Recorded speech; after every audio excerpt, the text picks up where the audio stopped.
high school, I was in PE class playing this game called kickball. Now, I'd never really heard of kickball, and I didn't understand the rules, but I thought I could probably figure it out. So they rolled this big red ball to me, and I thought that was some kind of obstacle. So I jumped over it, and then I ran up and I kicked the guy in the mound right in the balls. And the ball crunch was so satisfying. He squealed like a little girl. And then after that, I was just addicted to kicking balls. I ran around all the bases kicking everybody in the balls. Everybody on the playground was just laying on the ground holding their balls. And I thought I was the kickball champion because everybody was calling me Ball Buster Brooklyn.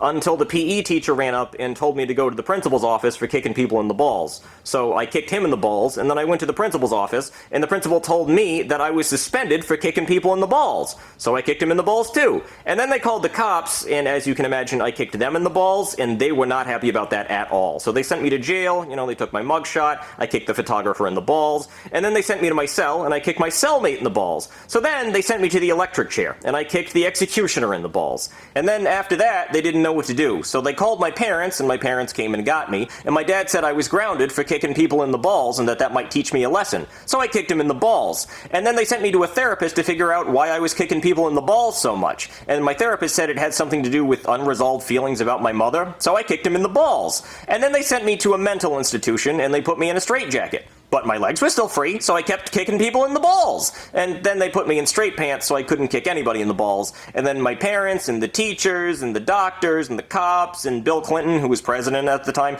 they all got together and were trying to figure out what to do about me because I was a serial ball kicker. And then they decided that they needed to amputate my legs because I just could not be trusted with legs anymore.